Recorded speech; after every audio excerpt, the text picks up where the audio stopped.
Welcome back to another episode of Impossible Equals Impossible. Oh my goodness, it's been 3 weeks since I've done my last episode from, a life changing experience in Nicaragua, which ironically is where I met the guests that we're going to be having tonight. We're going to be having an epic conversation and really just talking about how that experience in many ways was the epitome of this legacy project show, whatever you want to call it, that I created almost a year ago, called Impossible Equals Impossible, which was really designed to have people share the full parts of their story, right? Like a lot of times when you meet people, they only share the thing that people want to present on social media, right? But for all of us, we all have these stories of, tragedy to triumph, and learning how to navigate this journey that we call life. And this show specifically was really designed to inspire others to focus on their potential instead of accepting their reality. And, you know, thinking about this conversation and a lot of the things that I've been experiencing, like personally over the past like 2 or 3 weeks, with persistence, with how that showed up for me in Nicaragua, it has been a really powerful processing time just to reflect and see how a lot of these messages and values that I talk about and ultimately live have in many ways kind of shifted my life. But I want to give a quick disclosure before I introduce the guest and read the incredible bio. Tonight's going to be the first time that Impossible Equals Impossible goes multilingual. And what I mean by that is this conversation is going to be both in English and Spanish, because there's a lot of people in Nicaragua who have no idea how to understand English. And obviously, if you're reading the title, uh, Kenner is fluent in English.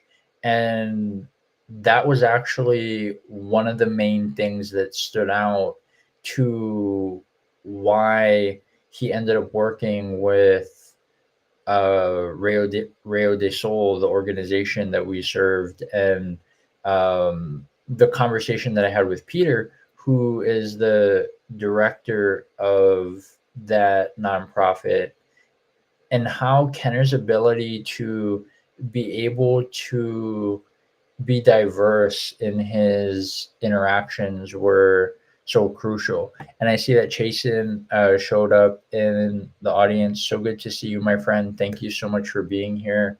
But yeah, I one of my favorite things that I love is just gaining perspective from people, right? There's a lot of people all over the world who I won't ever be able to experience directly, like a lot of the things that they have, right? Like for me, I never grew up in Nicaragua, so I don't really know what that looks like from, a feeling perspective, from navigating all these things. But I can learn how to support other people, right? And so many times in communication or interacting with people of different cultures and countries and all these things where you don't understand the customs, all these things, a lot of people result to judgment instead of curiosity and really opening up the conversation.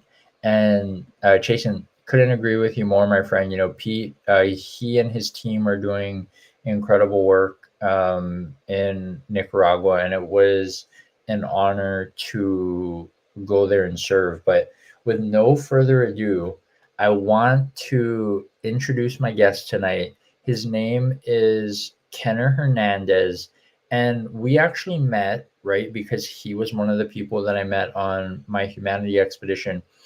Kenner is a fifth year civil engineering university student at the University of Matagalpa in Nicaragua.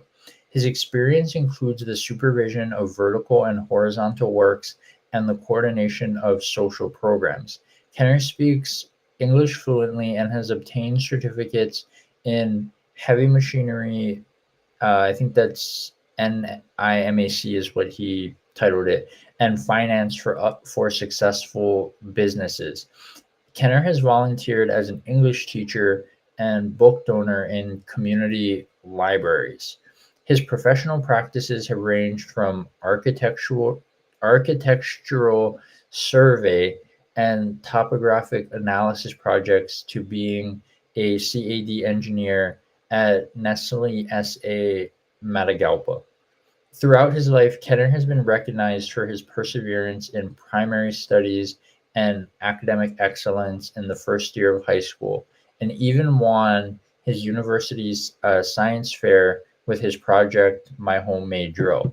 And with no further ado, so happy to introduce and have Mr.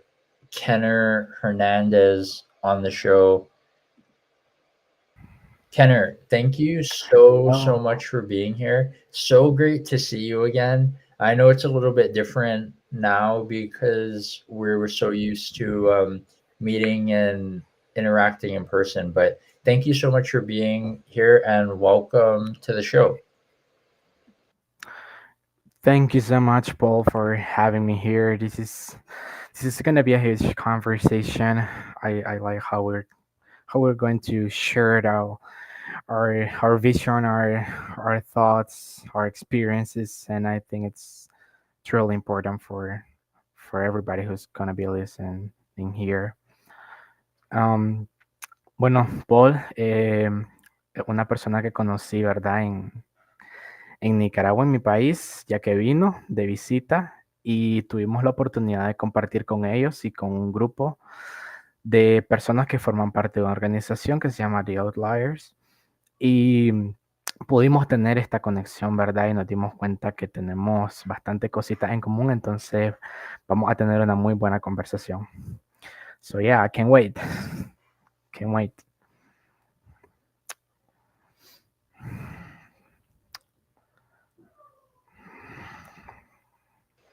No, that is so awesome. I know we had kind of talked about earlier in the pre-show about the importance of being inclusive, right? In terms of having both, the people in Nicaragua where you're from who mainly like only speak Spanish, but also having a lot of the people in the US that, this is going to become a global conversation. So anything that you want to share and translate from anything that I shared.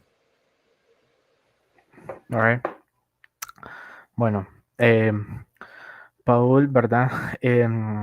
Cuando vinieron por primera vez a nuestro país, él y un grupo de personas, ¿verdad? La idea de la situación en la que muchas de las personas viven, ¿verdad? En mi país, en Nicaragua. Y yo creo que una de las cosas más importantes o más notables ha sido el cómo estas personas, cómo estas comunidades son tan resilientes, cómo son capaces de adaptarse, de vivir y ser parte de una comunidad a pesar de las dificultades, ¿no? Y creo que hay una de las cosas muy importantes a la hora de compartir un mensaje como este, que es, em, básicamente muchas personas suelen tener un miedo, ¿verdad? O algún tipo de sentimiento encontrado a la hora de compartir sus experiencias porque no todos de alguna manera están preparados para compartir todo de sí mismo, ¿no? De su historia. pero creo que lo importante, y lo hablamos un poco antes, es em, en cómo nosotros vamos a transmitir ese mensaje. Si es necesario compartir algo de nuestra vida o algo de nuestra experiencia personal, em, para poder hacer llegar ese mensaje. Yo creo que es uno de los principales focos o una de los principales cosas, ¿verdad? Que uno a la hora de compartir un mensaje como este puede poner en práctica a pesar de que es difícil. Entonces, creo que también es un poquito interesante saber cómo a través de estos intercambios, ¿no? De estas conexiones, de estos nuevos formatos, nosotros podemos incluir esto, ¿no? Crear un ambiente inclusivo, que es de lo que se habla, eh, que es lo que también intentamos hacer a través de estos idiomas, porque sabemos que no, que también pueden haber personas, ¿verdad?, dentro de Nicaragua o de Latinoamérica, que se les pueda llegar a este mensaje, pero de una mejor manera, de una manera más clara. Yo creo que el crear un entorno inclusivo no solo se basa en ciertos valores o comportamientos, sino en ciertas acciones y en qué nosotros estamos dispuestos a dar para poder ayudar a otros a conseguir esa meta o a incluir esa mentalidad dentro de la vida de ellos.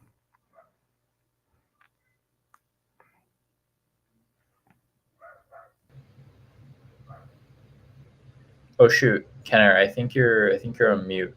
I don't know if you muted yourself or what, but I couldn't hear like what you said the last couple minutes. Uh, can you hear me now? Yeah, I can hear you now. I know you've said a lot in Spanish. Can you kind of translate some of that so like the people who are listening in English, right? Because you've, I mean, the skill that you've been able to develop to do both has been so masterful. But yeah, anything that you want to share, go ahead, go right ahead. All right. So, well, I would like to share something from my life, from my experience, and I would like to share this message.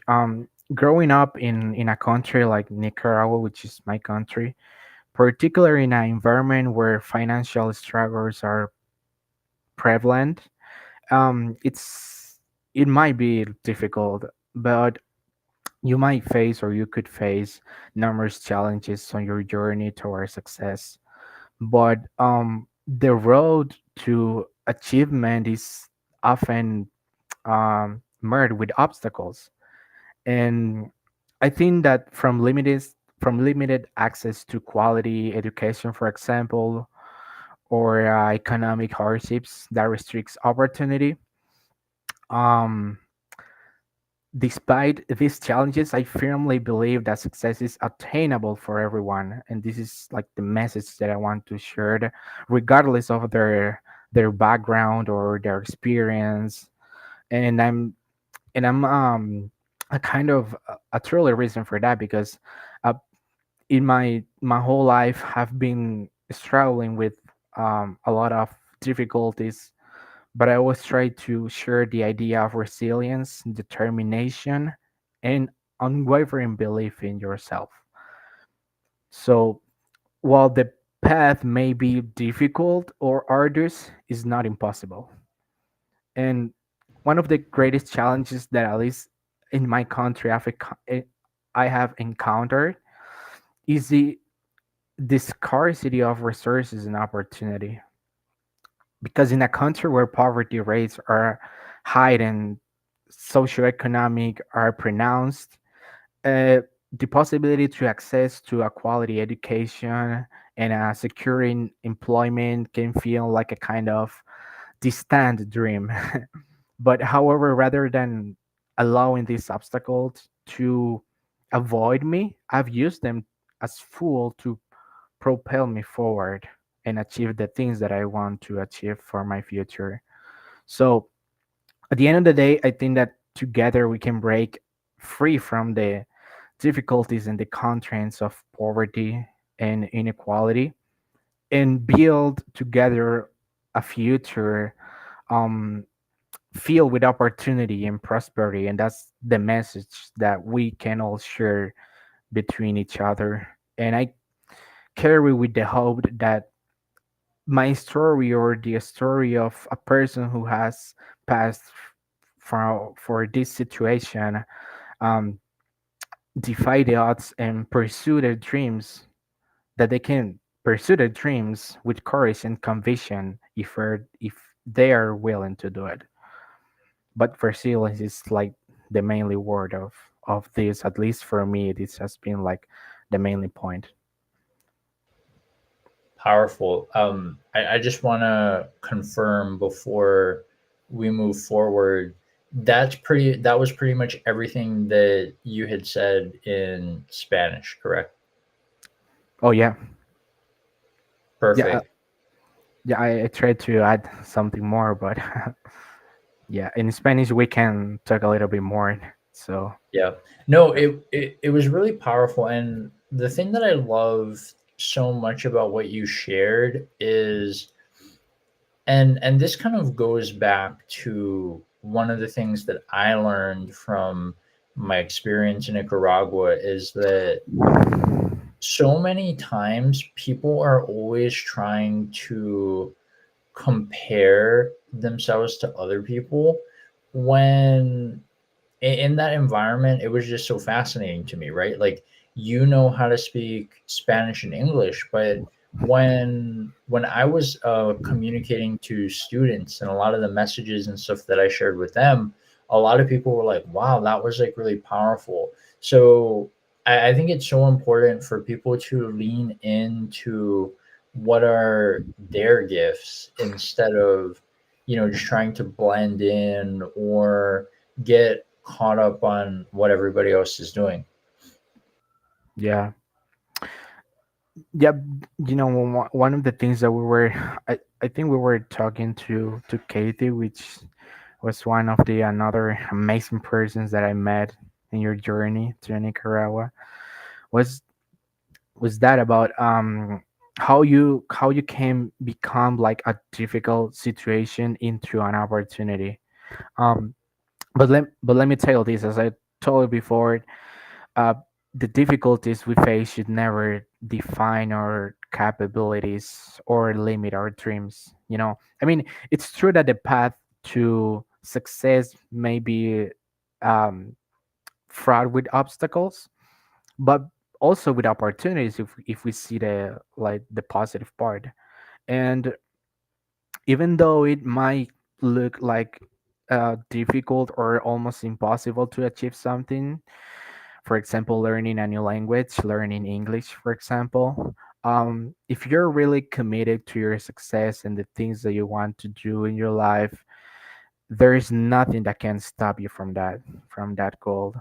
And most importantly, I think that believe that everything is possible if we are willing to go beyond um, the boundaries, is like one of the one of the things that go out of our imagination.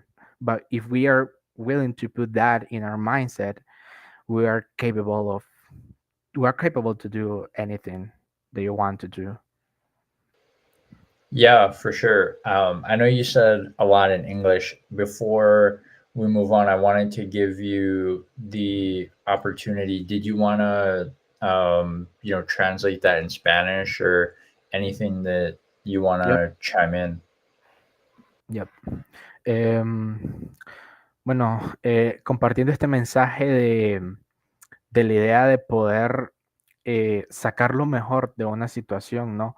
Creo que una de las cosas más importantes es saber cuál es la capacidad y cuál es o hasta cuánto queremos llegar nosotros, ¿verdad? Como persona. Y creo que una de esas cosas es la mentalidad o la capacidad de decidir nuestro futuro. Yo creo que todos somos muy capaces de eso, pero como lo compartía, en un país como Nicaragua, un poco complicado eh, poder tener esta visión, ¿no? Porque el entorno o las personas con las que convivimos, creo que eso también forma un aspecto muy importante y esencial a la hora poder expandir nuestra visión, ¿no?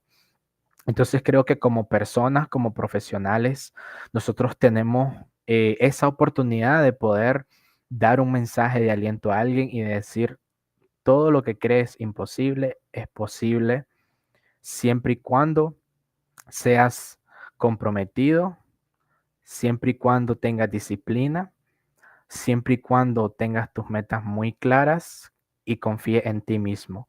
Creo que esas son las cuatro cosas de las más importantes, ¿verdad? Que una persona puede tener a la hora de poder expandir esa visión. Y creo que eh, el hecho de poder sentirte capaz de hacer algo y de ver resultado en algo es uno de esos principales pasos que te motiva y te ayuda a seguir adelante.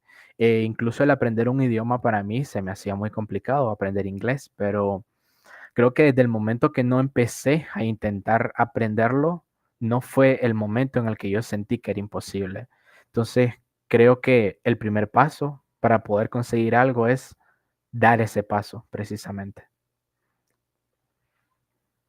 Yeah, that is incredible. Kenner, you don't have to translate this if you don't want to, All but right. I want to say hello. There's so many people that have showed up. I want to give a shout out to my partner in crime on the trick, on the humanity expedition, the person who I probably spent the most time with. Number numero. Oh gosh, I'm not even gonna butcher it because we referred to each other as like numbers on this trip. But Jackie, so great to see you, my friend. It was wonderful seeing you earlier, and I know Jackie has she had some messages in Spanish. Kenner, I don't know if you want to translate that, but Supermom Lachelle Atkins, so great to see you, Supermom. If you haven't, everybody definitely go connect with Kenner. If you haven't, yes, Ocho. I remember now. I remember Jackie. Yep. I see Supermom tagged a bunch of people who I'm going to assume are also dual linguistic in terms of language. Wow, really interested to see kind of where this conversation goes. But what I want to say, Kenner, is I think so many times, right, when we see like people who are doing incredible things and people who you look at as kind of like inspirations, right? People kind of forget the path and the journey that it took to kind of get there. So I know you had talked about it a little bit when you first came on, right, and shared your introduction. Tell me a bit more, like, what was it really like growing up in Nicaragua? And it's like when I go back to your bio, you talked about how you've always been kind of like school was kind of your like thing that you've always kind of like been good at, right? Was kind of your, I guess, quote unquote, like escape from the world, if you will. I'm curious, like, tell me a little bit more about how all of that happened. Sure. Um, well, in my experience since I was a child, I was always like that kind of kid that was involved in almost everything. Like I love sports, and my favorite sport is soccer. And I remember that since I was a child, like I'm almost 4 or 5 years old. Um, it was like bothering my fathers and my parents and my dad to say saying something like I want to be in a sport team, or I want to be in a baseball team. And and I was always like trying to involve in everything, and I think it's something like my personality is like that. I don't know, but I think that persistence and that that persistence in doing something that you like is one of the things that has helped me to get involved in many other activities. And for example, since I was a child, I witnessed um, the struggles also that families in my community and my neighborhood faced to make ends meet. Um, for example, limited access to basic necessities or like kind of such as education or healthcare or things like that or nutrition. And I think that these challenges and this experience opened my mindset in a way to create like a kind of to start valuing all the aspects of my life, even though how difficult they might look. I think that if we are grateful for the things that we have right now and not thinking about the things that you would like to have, is what is going to show you or help you to realize that the things that you have now matters more than you think. And and something basic like education um is right now, at least in my country, in many parts of my country, is like a kind of it's like a kind of goal, but in a way that is going to be like another aspect of go to the school is one of the best achieve have in your life. And that's the situation right now in many communities here, and that was my situation also. But I would also like to share that well, um I was not completely aware of the importance of education because I was a child, and maybe I didn't have like that mentality in that time. And but I think that day to day I involved with many friends or with many families in which that helped me to realize that the world is different than I thought it was, you know. And I think that all those lessons since I was a child to when I was a young man right now um, has been like one of the things that really helped me to start creating a value in everything I do and everything I have. Like like for example, how important is for a kid to read a book, or how important is reading in your life. And I think you're not completely aware of that when you're a child, maybe because you find it funny, but you don't have that mindset to know how important that is. And I think that's one of the difficulties that we're facing right now, is that we're not even able to have that opportunity to read in the schools because we don't have material, or we don't have books, or we don't have a school to go, you know. And in my time, that was like the most difficult part because I needed to travel like 15 minutes from my house to my school.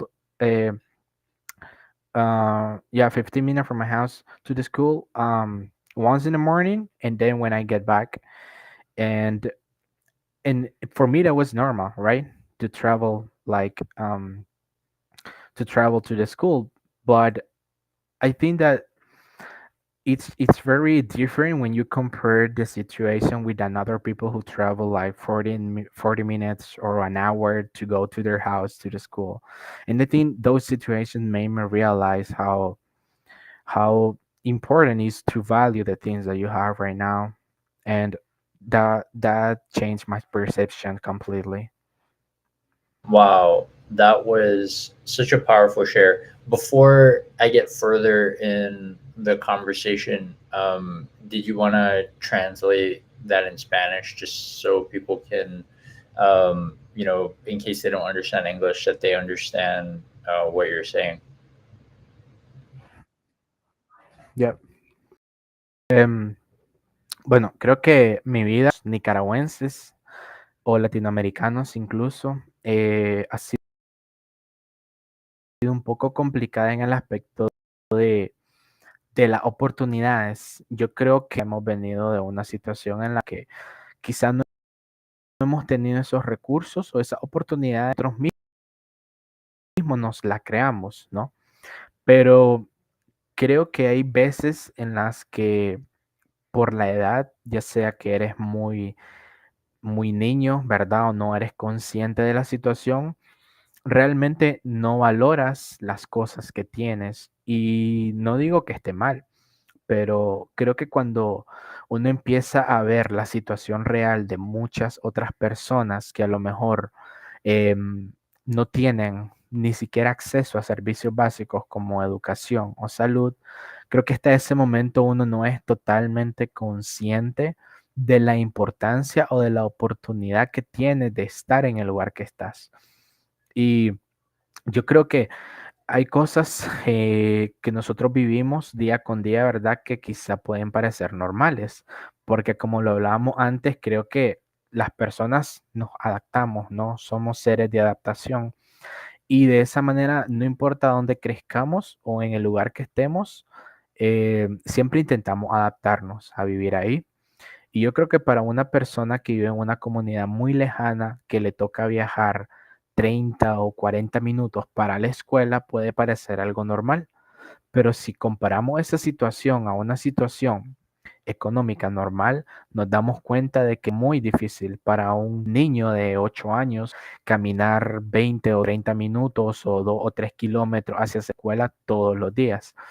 Y yo creo que cuando yo era pequeño igual me tocaba caminar desde mi casa, ¿verdad? Viajar casi toda la ciudad para ir a la escuela y de regreso y me tardaba quizá 20 minutos y me sentía cansado, sentía que era mucho camino y luego me daba cuenta de que habían niños que caminaban incluso 40 o 50 minutos o más de 5 kilómetros y ahí es donde uno se da cuenta de que no valoramos lo que tenemos, sino lo que nos gustaría tener. Y creo que una de las cosas más importantes es poder apreciar las cosas que tenemos ahora mismo, ¿verdad? Para poder ser conscientes de que hay cosas o situaciones muy difíciles que muchas personas pasan, ¿verdad? Y nosotros no somos conscientes. Yo creo que empezar a valorar ese tipo de cosas es uno de los primeros pasos que nos va a llevar a poder hacia esa vida que tanto queremos. Oh wow, Kenner. I mean, I'm blown away every time that you translate and how you can keep up in multiple languages. You know, so many of us with English, that is like a chore in and of itself. Where where I want to go next is you talked about something that is so powerful, and you know gratitude's been like such a massive game changer in my life personally. I've been practicing it daily for this year makes 4 years in a row. I'm I'm really curious for you though, right? Like one of the points that I really want to kind of hit home is that a lot of the things that you shared about Nicaragua are really similar for me, like being born and raised in Hawaii, because a lot of people, like when you haven't been to different places or um, have had the opportunity to like explore different countries and all these things, because most people in Hawaii like don't ever leave the island. A lot of people tend to look at their experience as kind of the world, right? But through a lot of your education opportunities and volunteer opportunities, you've been able to connect not only with people in the US, but people from all over the world. I'm curious for you, what has poverty really kind of shown you about kind of just like gratitude on a different level, right? Because I feel like a lot of people say that they have gratitude, but that was one of the quick things that we learned when we went to Nicaragua was the level and depth of gratitude went to new levels for us. So curious, and don't feel the need to respond in English just because I'm speaking in English. If you want to do Spanish first and then say it in English, whatever works best for you, I'm fine. Alright. Bueno, creo que hay una de las cosas más importantes que quizás no son tan tomadas en cuenta, y yo creo que también importa mucho, una de las cosas que me ha ayudado a mí, ¿no? A salir adelante, y es el hecho de tu círculo, es decir, las personas de las que te rodeas. Creo que esa ha sido una de las cosas más importantes que dentro de una situación de pobreza como Nicaragua, el hecho de convivir o tener conversaciones con personas que quizá te inspiren a ser mejor o a desarrollarte, es una de esas cosas que te puede ayudar a cambiar tu mentalidad. Y yo creo que en un país como Nicaragua, en donde cualquier eh, meta, cualquier sueño es visto casi como imposible, más allá de lo que se logra acá, creo que el tener a ese círculo, a esas personas que te inspiren y te motiven a salir adelante, una de las cosas, a tener estas oportunidades, ¿no? Porque al final, por ejemplo, cuento mi historia. Yo soy capaz de estar aquí o tengo la oportunidad de estar aquí porque formé parte de un maravilloso equipo que es Rayo de Sol. Y gracias a que conseguí eso, gracias a que pude crear una conexión, ¿verdad? Con Peter, que le mando un saludo. Eh, y yo creo que el hecho de acercarme a ese tipo de personas me ha expandido mi vida totalmente para poder eh, cumplir estas metas, ¿no? Poder ser capaz de estar aquí. Y si puedo compartir un mensaje, creo que lo más importante se basa en las conexiones y en el cómo eres capaz de conectarte con las otras personas. Well, um, one of the things that I shared in my message in Spanish was about how important is to create like a kind of circle in your life that helps you to, or who inspires you to be a better professional and a better person. I think to be surrounded by people who have the same like mentality or dreams that go beyond your vision, it's something truly important for your development, not only as a person but as a professional. And I think that's one of the things that has helped me, at least uh, in my experience, to create this kind of opportunities, because as I told you in my message in Spanish, I'm able to be here because I had the opportunity to meet a wonderful person like Peter, and thanks to that, I had also the opportunity to be part of the team of Rayo, and then that created me the opportunity to meet you, and that's why I'm here. And at least it's like a kind of chain in which all the connections that you're creating are going to help you to create more connections so you can have the opportunity to exchange your culture, to meet another people. And that's why we are here right now, because we created those connections and we were able to interconnect each other with our experiences. So that's why we're here right now. And I think that's one of the things that I could, one of the messages that I would like to share is be careful with the people that you're surrounded, and create friends or meet friends that are going to embrace you or motivate you to be a better person, because it's like a kind of exchange. So if you want something to offer it for the people are going to offer something for you, and that's truly And that's completely true. And I have experienced that from my perspective. Yeah, powerful. Before we get started, I want to say, seems more my couple of my friends hopped in. Victoria, so great to see you, my friend. If you haven't, definitely connect with Kenner. Kenner Victoria was born and raised in the Philippines, so she can really relate to a lot of the things that you're talking about in terms of growing up in a developing nation and experiencing like poverty and a lot of these things. And she has an incredible story. And my good friend Sia says, Buenos noches. Good to see you. Sia, thank you so much for being here.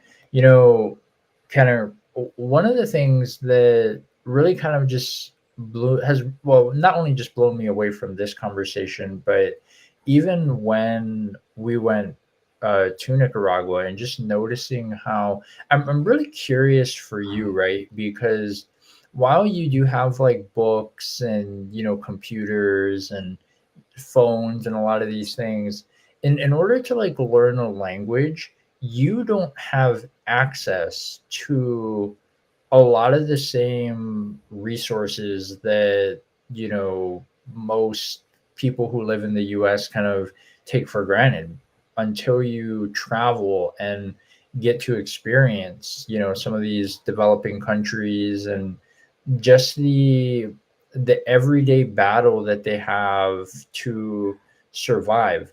I'm really curious for you, like, how did you teach yourself English, right? Like, there were some interesting stories from some of the translators on the trip about how they learned English through music or like reading books and all these things. I'm curious for you, how did you learn English, and what has that skill meant to kind of where you are now?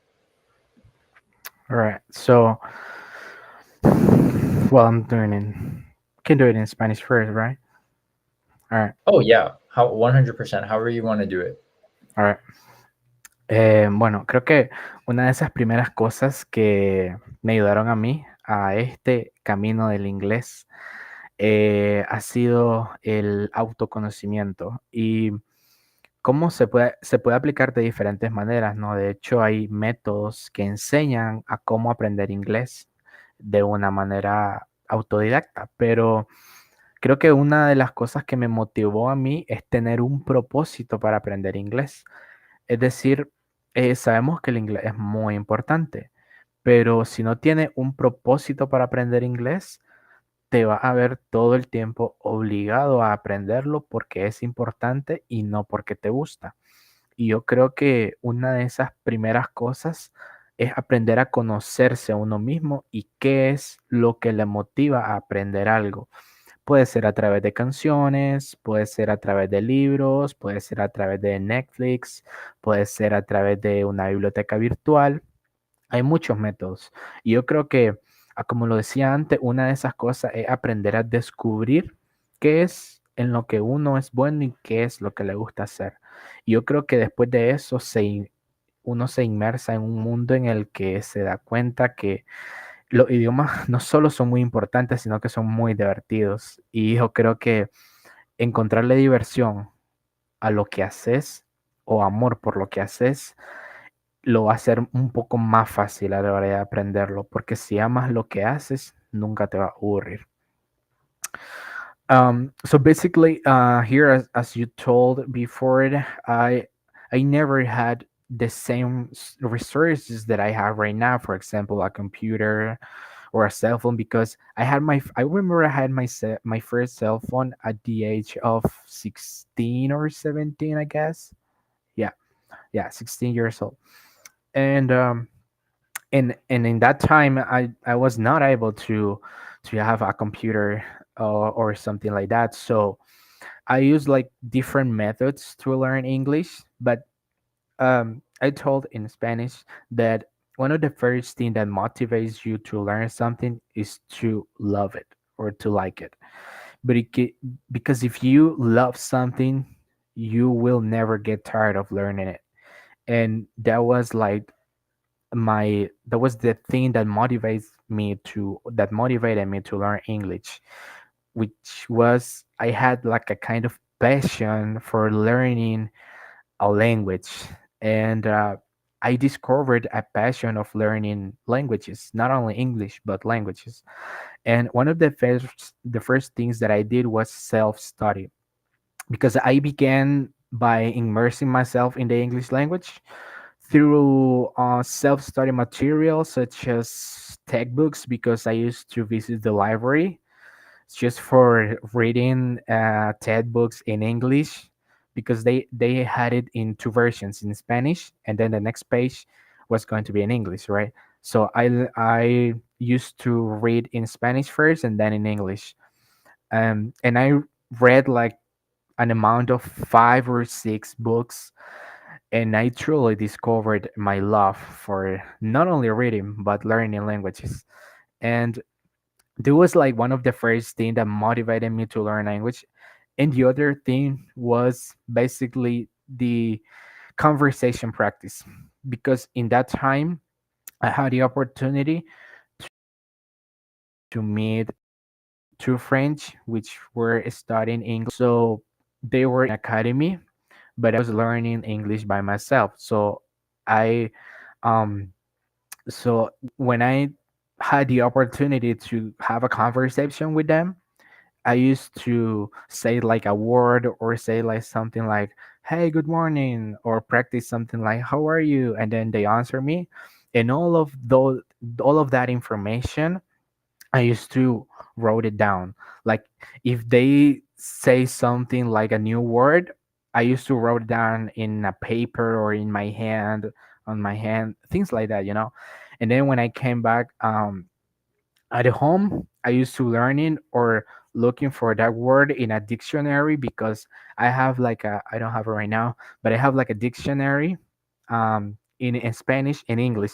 And it was one of the first book that I bought for learning language was my dictionary. So I used to learn a lot of words just by repeating myself the word and the meaning in Spanish. And the last but not least was persistence and patience. Learning a new language is a gradual process, and I think that requires a lot of persistence and patience.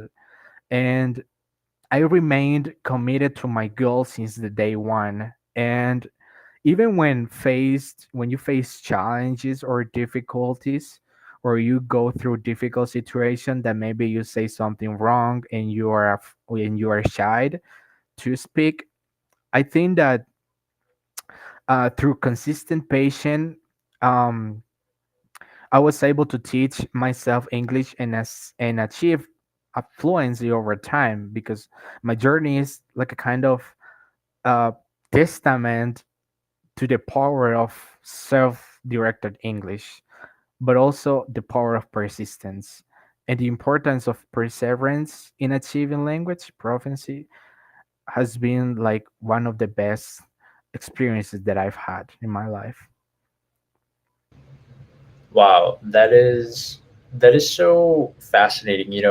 Everything that you shared about that, so many similar things really kind of resonated with me because I didn't get my first cell phone until I was like 13, 14. So not like, far off from when you got yours. And I grew up old school with my grandparents. So it was like going to the library a lot really resonated with me.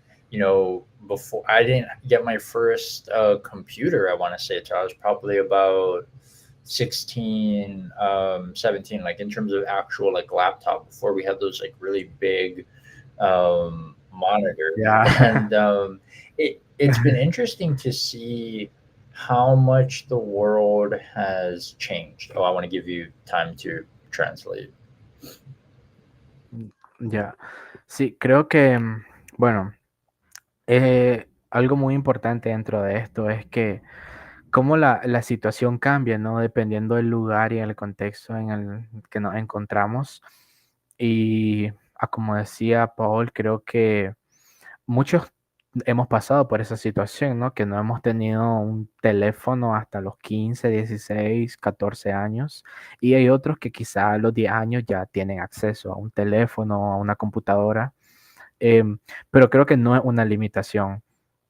No es una limitación porque creo que como sociedad y como persona hemos llegado tan largo para poder tener las cosas que tenemos ahora a través de libros o incluso a través de papel y hoja. Hemos sido capaces de escribir una inmensidad de libros y de cosas tan importantes para la humanidad, que creo que eso es una muestra de lo que podemos hacer si somos muy persistentes a pesar de que no tenemos los recursos.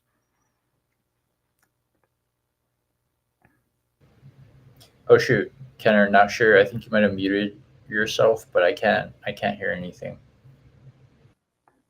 Hello? Yep, I can hear you now. All right. All right.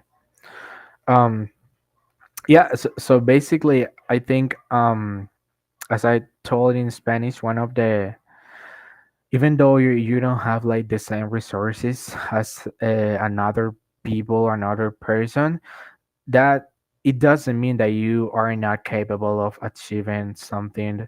And I was not even aware of that when I first studied English when I was like 15 or 16 years old. I mean, I was not aware that you have a social platform like YouTube in which you put English lesson one and you will find a lesson one in English.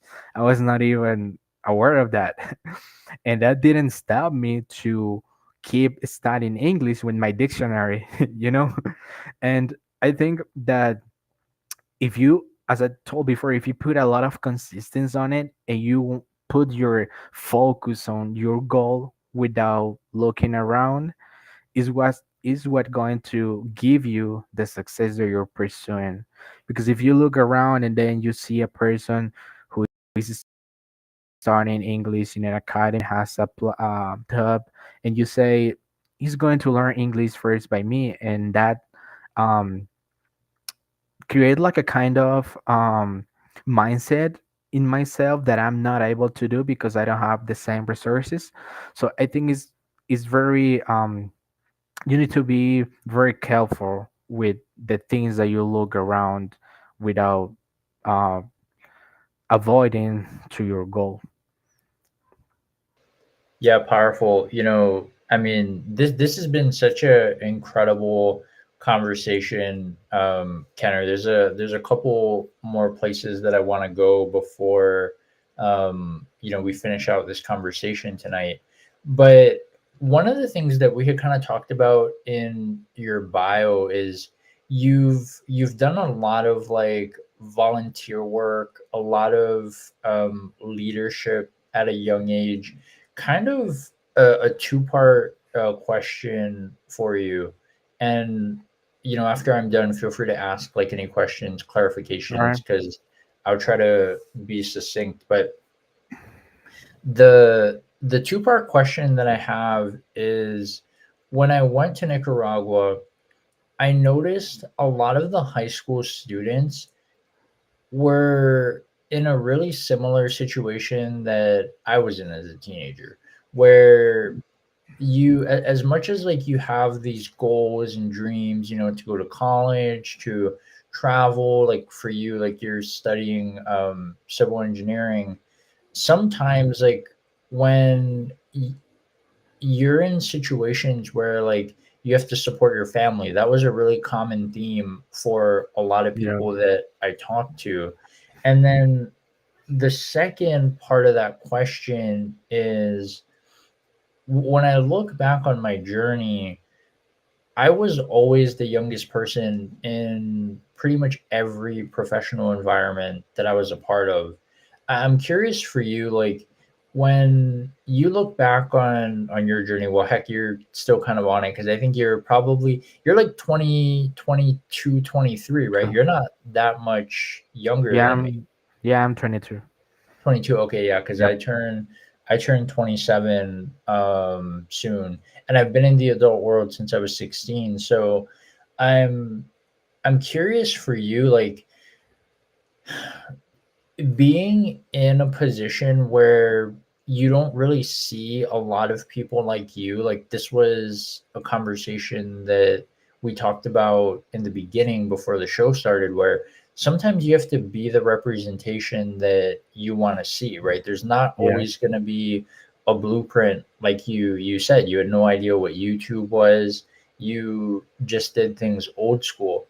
I'm curious for you, like how has being in leadership positions has that allowed you to evolve and kind of accelerate your growth and maturity on your journey? All right. So, well, I think one of the first thing that opened like my mentality in that part was having job or having the need to start working since you were young or since you were a kid, because you needed to provide something to your family. And I remember that my first job I did was like when I was like 15 or 6 or 14 years old maybe. And and and I remember that they offered me something like, uh we will pay you 100 cardos, which is right now like $2, 100 $2 per day if you share these flyers in the city. So that was my first job, right? And I decided to took it because I remember that I told my mom I need to, or I want to start working to help you so you can help me to get a new phone.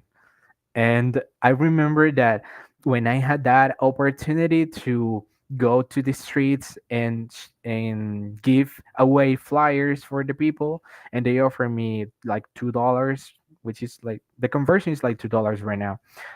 They offer me like $2 per day, and I said something like, "All right, so I'm going to be paid $2 per day, and if I work 5 days a week, I'm going to have $10 per week, which are going to be $40 per month."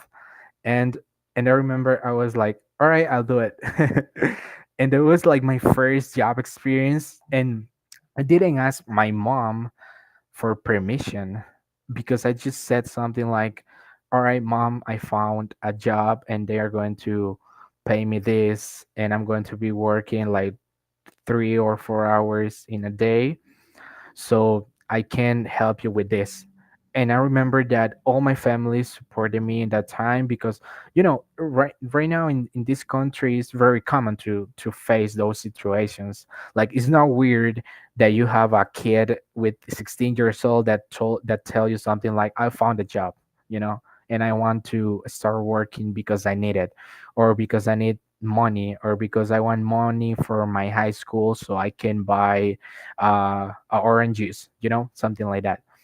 And I remember that was my first year, but having those experiences and facing those challenges since you were a kid changed you a lot.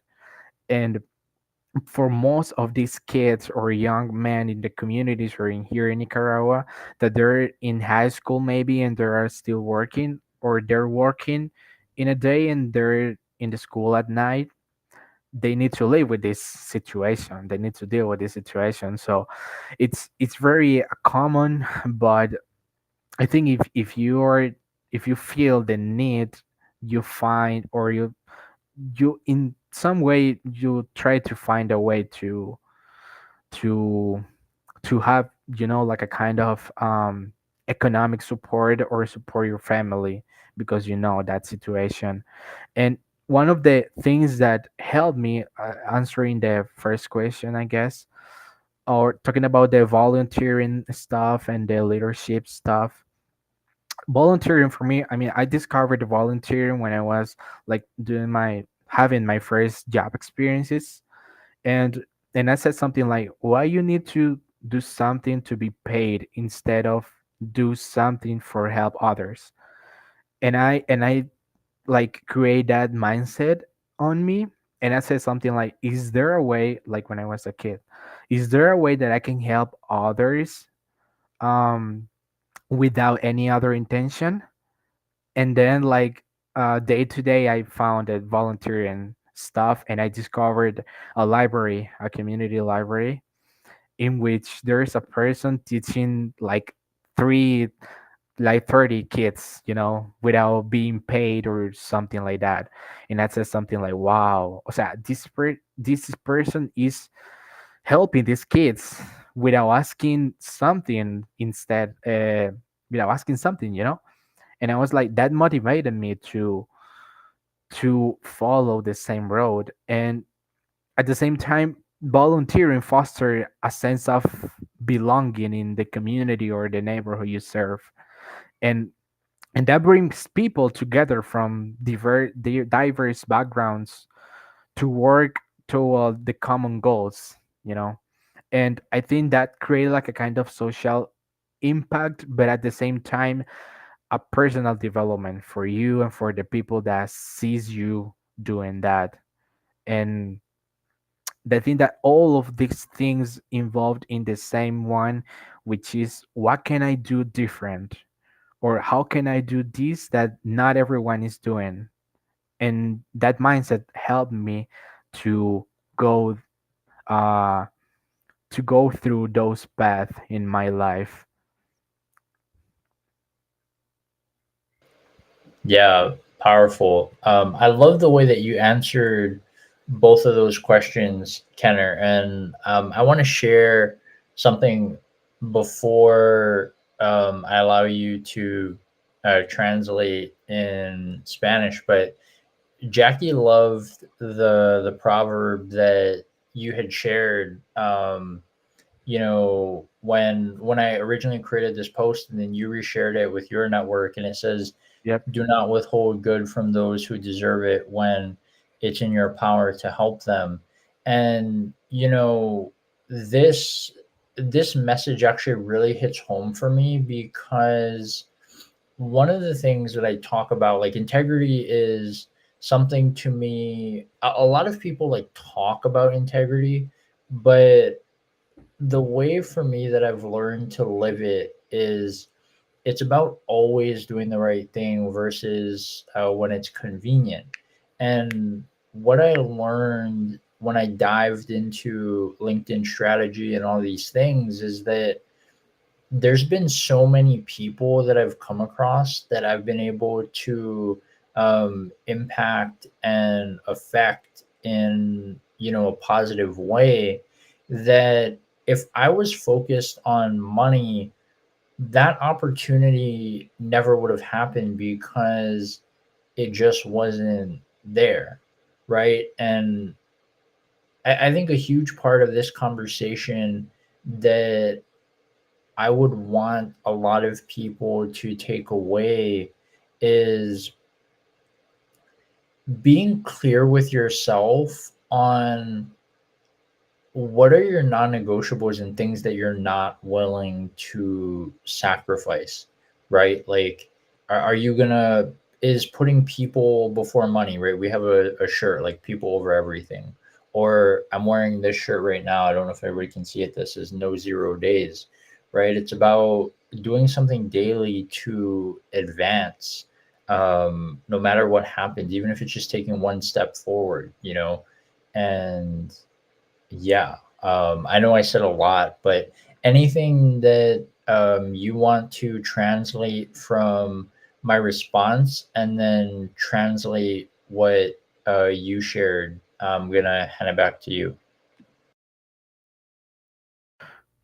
Bueno, creo que una de esas cosas más importantes que también son muy necesarias tomarlas en cuenta, pensarla a la hora de poder crear esta mentalidad, creo que es el hecho de qué o cuáles son tus límites o cuáles son las cosas por las que estarías dispuesto a sacrificar algo. Em, Creo que una de las, en español también lo llamamos así, los no negociables, es la misma, eh, que es básicamente qué estamos dispuestos nosotros a sacrificar o a dar de nosotros mismos con el propósito de proveer algo, ¿no? Y yo creo que también el hecho de poner límites, crear una línea entre lo que sí estás dispuesto a hacer y lo que no estás dispuesto a hacer, creo que una de las primeras cosas que uno debe tomar en cuenta, ¿no? A la hora de dar este paso, porque por mucho que se tenga el sentido de ayuda, ¿no? De dar algo, creo que también es necesario saber identificar qué estamos nosotros dispuestos a dar y hasta dónde estamos dispuestos a dar. Y yo creo que es una de las cosas que se deben tomar en cuenta a la hora de hacer esto, tanto como con cosas como el voluntariado o este tipo de cosas, creo que todo conlleva sacrificio, pero creo que si no sacrificamos algo, nos perdemos muchas veces de muchas experiencias de que podemos tener, pero que no tenemos porque no estamos dispuestos a dar algo, ¿no? A sacrificar algo. Y yo creo que nos damos cuenta de lo importante que es esto o de qué tan difícil puede ser el camino, ¿no? Qué tan difícil puede ser dejar algo atrás. Pero creo que cuando damos el siguiente paso y conseguimos hacer eso, nos llevamos un recuerdo inolvidable. Y creo que es una de las experiencias que quizá Paul tuvo cuando vino a Nicaragua, que fue quizá dejar tu familia atrás, tener un tiempo de casi una semana y visitar Nicaragua y conocer la situación de las familias aquí. Y a pesar de que conllevó sacrificios, creo que algo que le ha marcado por siempre. Entonces, eh, sí, conlleva mucho sacrificio, pero a la vez el hecho de saber qué estamos dispuestos a dar. Um, well, basically, I would like to remark something that you said um, before. There was how or how long or how far we are willing to go in order to pursue something. And I think that as you told before, is it might look like pretty difficult to sacrifice something in order to get something, but it's an experience and it's something that is going to mark you. It's going to that you're going to have in your life forever. For example, talking about your experience in Nicaragua, you needed to sacrifice maybe time with your family or time of your job. You needed to take like 4 or 5 days or 6 days, including the plane, um, in order to share this moment, this time with those communities, with those families. And even though you sacrificed something, you do it because you wanted to know something about them or you wanted to get something from that experience. And it doesn't mean that it's not worth it because it's something that you will remember forever right now. And I'm sure that you will remember the experience. But it doesn't mean that you don't have to sacrifice something because most of the time you need to sacrifice something. Maybe talking about time, maybe talking about person or people, but I think that if you're really willing to, or if you're aware of what are your non-negotiables or are you capable to sacrifice, you're going to achieve everything because you know yourself perfect. Powerful. And I just have a couple more questions. And I mean, who knows where this goes, right? Maybe we do a this is like the first of many things that you and I will probably be doing together, I'm sure. But Yep. where where I had kind of started in the very beginning of this conversation was talking about how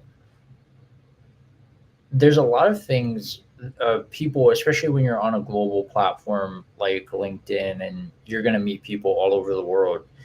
There's a lot of things that you won't ever be able to like really relate to people or like really kind of empathize, right? Like a lot of the experiences that people have, growing up in some of these developing nations, if you've been in the US like your entire life, right, it's going to be hard to draw that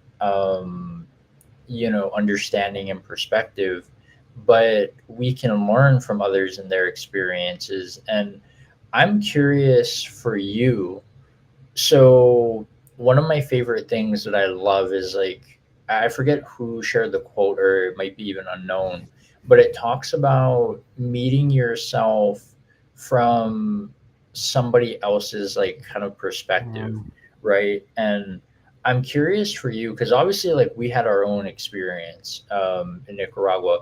How how was that experience from your point of view? And it's like, obviously for us, right, a lot of us didn't speak Spanish, so there was a lot of kind of um I would say like discomfort, right? Like not really being able to communicate with people, but still finding ways to show up and serve and all these type of things. We kind of picked up on a few like words and phrases and all these type of things because even though we had translators, there was only like one or two translators and there was like over 100 people. They were all over the place. We didn't have them most of the time, so we kind of had to learn how to navigate those conversations. But I'm curious for you, what was that experience like for you, and what were your kind of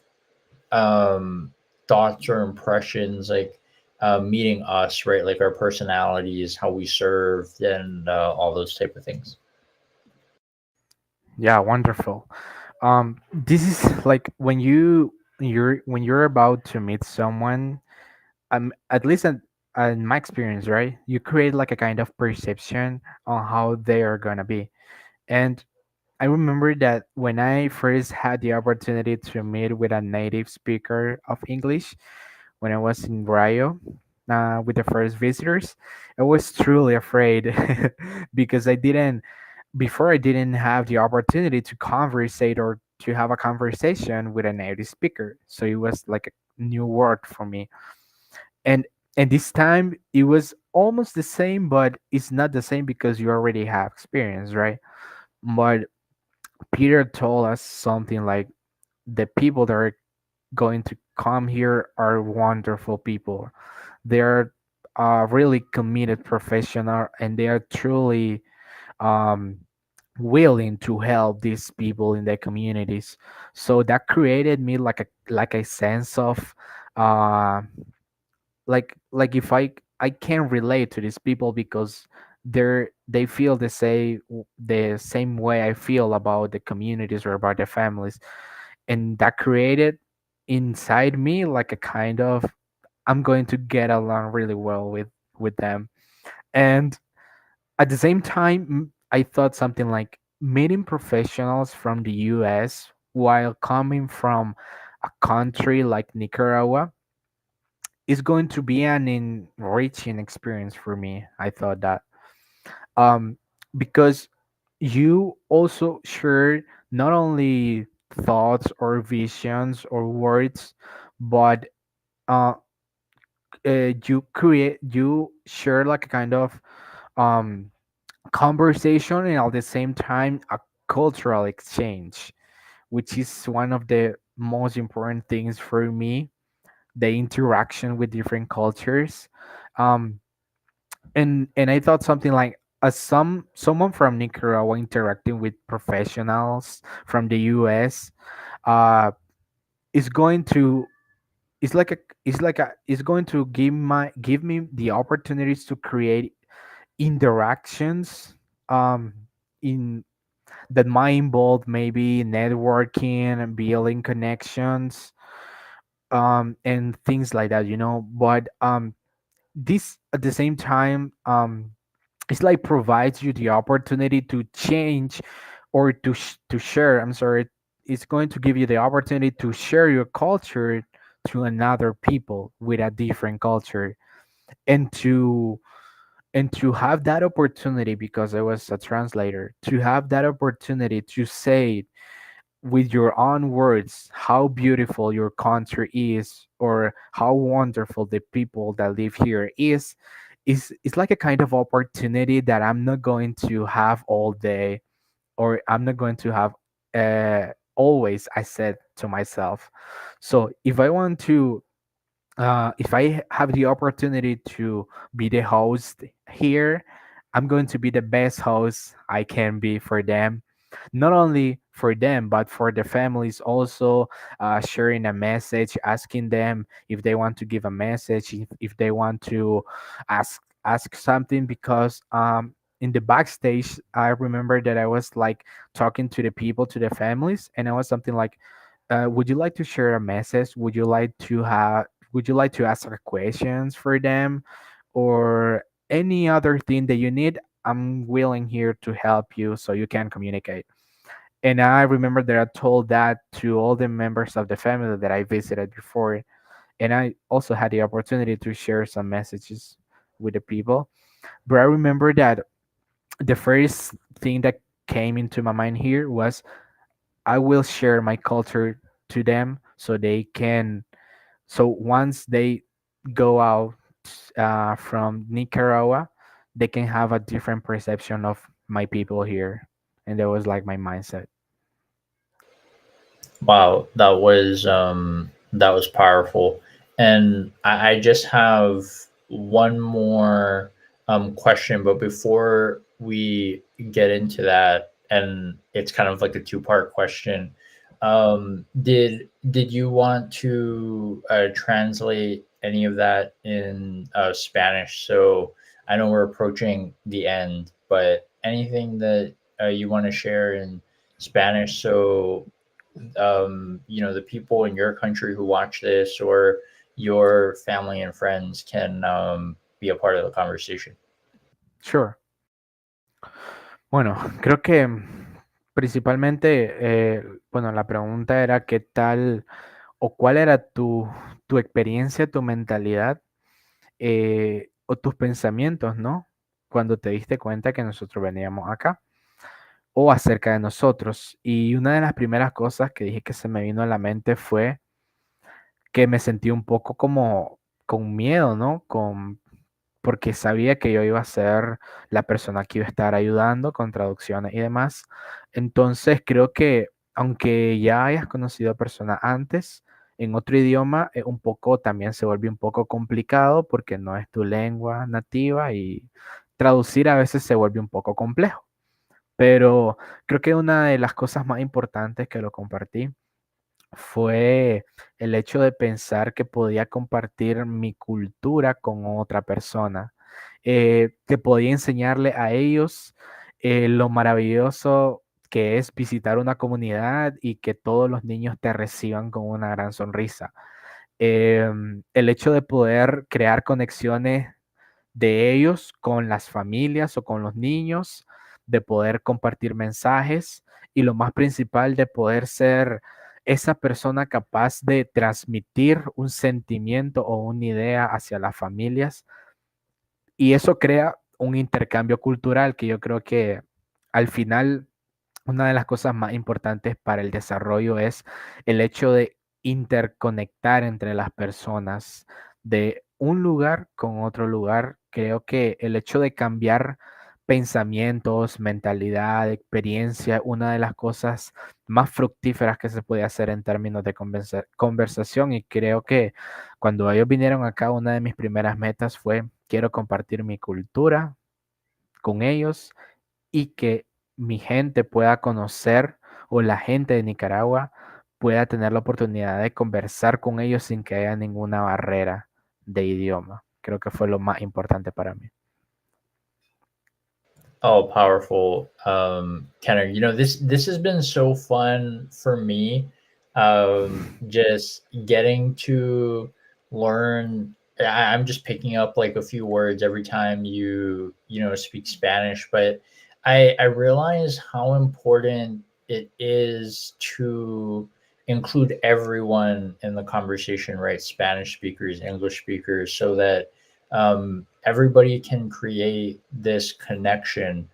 The the question that I want to end this show with, it's my favorite question to ask people.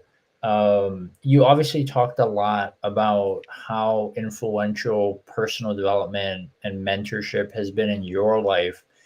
I'm curious for you, who's been the most impactful person that you've met on your journey, and what was the most valuable lesson that they've taught you?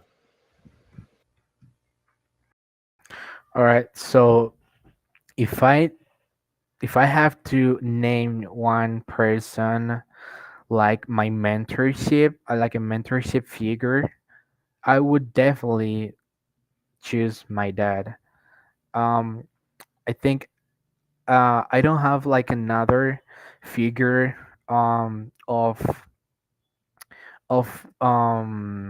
resilience and commitment more than my dad, and that has been truly one of the best gift that God gave to me in this life. Because even though my dad had like or passed through difficult situations, because well, I would like to share this so you can understand what I mean. When my dad was like 14 or 15 years old, he had like an accident in which um, he was not able to walk for 1 year or 1 year and a half, maybe. Yeah, he had an accident at park in the park, and I remember that he was hospitalized, but in that time I was not even alive, right? He was only 15, and my mom always tell me something like, the doctor said that your dad was not going to be able to have a kid for the rest of his life. And that was the message that the doctors gave to my grandma, which is my dad's mom. And I remember that and my grandma always told me something like, you are like a miracle to me, because you were not supposed to be here, because your dad was not supposed to have kids because of the accident. And how they told me about how he handled that situation, uh, going through a difficult accident, being in the hospital for a year, and at the same time he graduated after that because he was studying in the hospital. So because he had like the mindset of, no matter how I am right now, I will keep studying and I will graduate so I can have more opportunities to give a better life for my son. And that's the message that my dad always told me when I asked this to him. And it's something really inspiring, because it's a difficult situation. When you're sick, you don't want to do anything in your life, you just want to have a rest and sleep and something like that. But he showed me that no matter how difficult the things might look, you can have the opportunity to keep going and go further, even though the possibilities are like 0%, or even though you're having uh, a difficult time in your life. um, be committed to your goals and be persistent. Always study, always put your goals first, always help people if you can help people, no matter how no matter how difficult it might look, no matter how sacrifice or no matter the sacrifice that you need to take. If you want to help others, just do it. And I think that figured in my life, and that lesson specifically that help others without asking for anything back is one of the best things that I've put in my mind since I was a kid. Oh my goodness. You know, Kenner, there you shared so much there that really resonated with me on a deep personal level. Really similar situation for me, actually. My mom always said that I was her miracle baby. Before she had me, she had multiple miscarriages, so she never thought that she would ever have a kid. And there's so I talked earlier about this practice that I've been doing, right? The 10 scrolls. Scroll three right now is I will persist until I succeed. But scroll four is the one that kind of is, I call it kind of like the tearjerker scroll for a lot of people, because I haven't met anybody who's read, practice, and gone through that scroll for 30 days who hasn't like completely kind of broken themselves open, because the line of the scroll is I am nature's greatest miracle and nature knows no defeat. And that really kind of resonated, with a lot of the things that you shared. But yeah, before we go forward and kind of close this out, did you want to translate, what you said in English in Spanish? Yep. Bueno, creo que como dije antes, hay personas que te motivan o que son figuras dentro de tu vida que de alguna manera te hacen ser mejor, ¿no? O te dan una lección que no olvidas. Y como decía yo, una de esas figuras que me ayudó a entender ese tipo de cosas fue mi papá.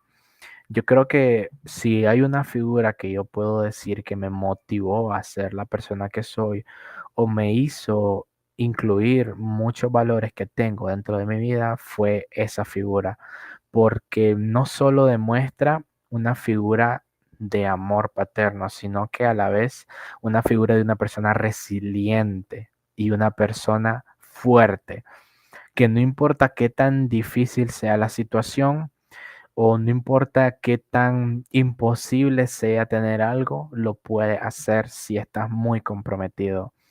El hecho, yo compartía que a mi abuela le decían que yo, o sea, que yo era como proveniente de un milagro porque el diagnóstico era que mi papá no podía tener hijos.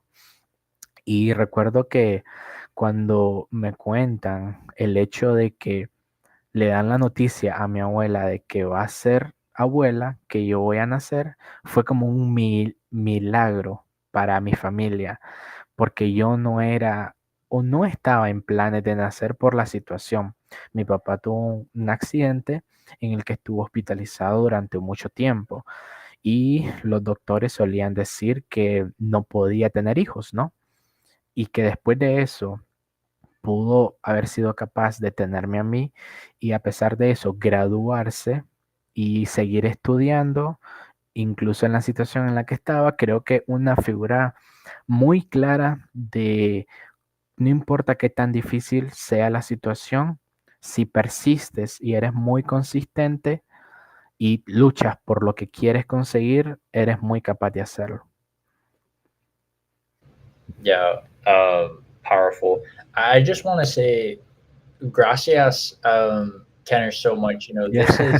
This has been such an One. incredible conversation. Of we'll definitely have to do this again, maybe Oh, in the yeah. form of an audio event, or maybe we can kind of flip the script, right, where it's like you can ask me like anything that you want to learn What we about want. English or living in the US and all these things. But I normally always do this as kind of the final part of the show.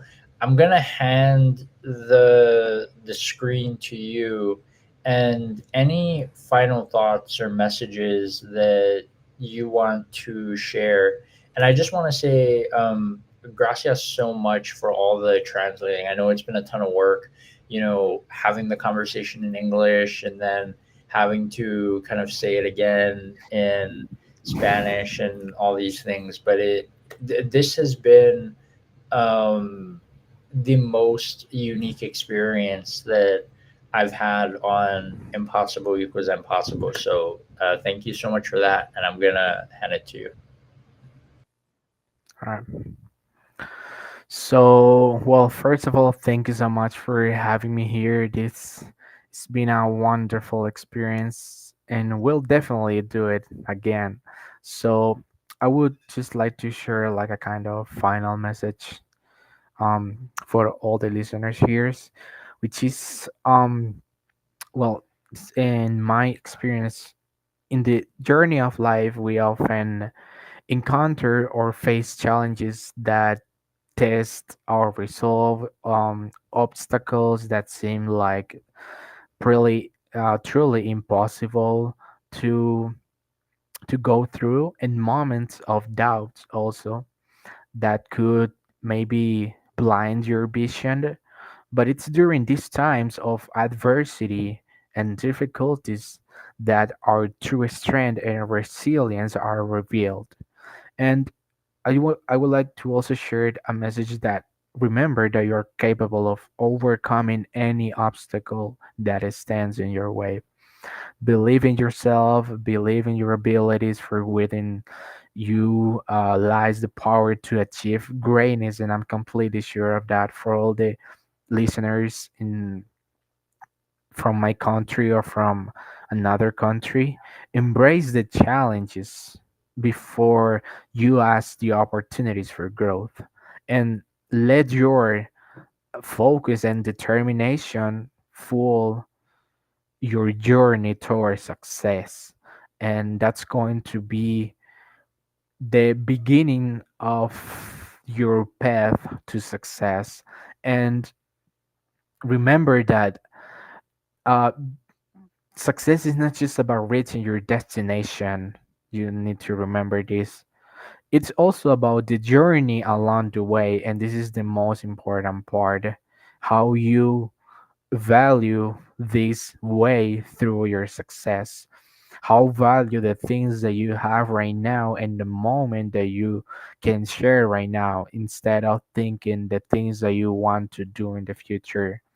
And I think that if you celebrate your victories and learn from your setbacks, that's going to embrace the lessons that life has to offer. Are you going to have a better value from that? So remember, you're capable, you are resilient, you are a very loved person, and you are destined for greatness. And I'm completely sure of that. Because if you believe it, you achieve it. And never give up on the extraordinary journey that is your life, because it's the most important things you have. And always put God within your heart. So I would like to, I wanted to share this message for all of you. Yeah, so powerful, Kenner. Thank you so much for the last time. That was such a powerful message. I feel like a lot of the non-English speakers definitely need to hear that one. So would you mind translating one last time, and then we will sign off. All right. Bueno, creo que, como decía, si quiero compartir un mensaje, creo que se trata de saber o entender de que todos somos capaces, que no importa la situación en la que encuentres. Creo que el éxito no solo se basa en la meta, sino en el camino que te hace llegar a esa meta. Y yo creo que el hecho de abrazar y de acoger ese sentimiento de estoy haciendo esto para tener éxito, creo que te ayuda o te impulsa a valorarlo un poco más, porque a veces nos perdemos un poco, quizá pensando en la meta y desviándonos del camino, es decir, no valorando las cosas que hacemos actualmente para poder llegar a esa meta, ¿no? Y yo creo que hay que aprender a valorar que ese camino no es un camino fácil, es un camino complicado a través de diferentes situaciones, momentos difíciles, momentos de duda. Y creo que el hecho de aprender a valorarlo y saber identificar esos caminos y el cómo podemos aprender de ellos es una de las metas más importantes o una de las lecciones más importantes que puedes aprender. Y finalmente, una de las cosas que siempre estuvo conmigo desde que era un niño y siempre estará, es el hecho de poner a Dios en tu corazón. Y yo creo que eso es lo que determina finalmente el qué tan valioso puedes llegar a apreciar ese camino. So powerful. I just want to say thank you so much to, or gracias to Kenner and everyone who showed up tonight. You know, whether you, I saw like a lot of people commented and it didn't show up on the stream. So I would definitely go back to circle into that conversations. But this has been such an incredible experience for me, and I'm so happy it's recorded for any of you, whether you're a U.S. speaker or a Spanish speaker. You can go back and watch this on YouTube, and if you need some inspiration or you want to learn more perspective, you can always come back and check out this video. So with that being said, I want to wish everyone a wonderful rest of your evening or whatever time it is from wherever you are all around the world, and say gracias and adios, and until next time.